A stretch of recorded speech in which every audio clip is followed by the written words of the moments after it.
बहुत देर रात थी, बारिश की बूंदें बरस रही थीं और गांव की सड़कें बिल्कुल खाली हो गई थीं। रामू और उनके माता पिता ने अपने घर से बाहर निकलने की कोशिश की, लेकिन बारिश ने इसे मुश्किल बना दिया। वे अपने घर के सुरंगों से पानी बाहर निकलने की कोशिश कर रहे थे, पर फिर भी उनकी संपत्ति और घर का सब कुछ खो गया। रामू का मन बहुत उदास था।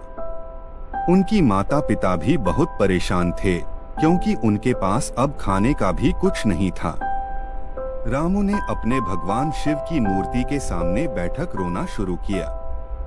उन्होंने अपनी आंखों से आंसू गिराते हुए कहा, ओ नमः शिवाय, हे भोलेनाथ कृपा करो।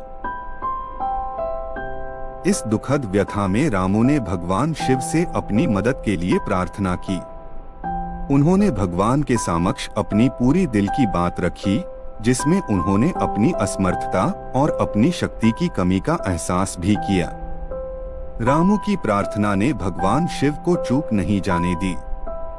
वे अपने भक्त के दर्शन के लिए उनके सपने में आए। उन्होंने रामू को सपने में दिखाया कि एक सुंदर मंदिर के भीतर उनकी प्रतिमा स्थापित की गई है। मंदिर के भीतर दीपक जल रहे थे और धूप दीप फैल। रामू ने भगवान की कृपा और अद्भुत शक्ति को महसूस किया।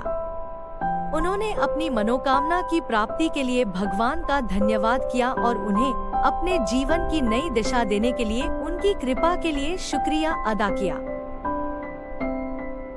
अगले दिन सुबह गांव वाले हैरान हो गए।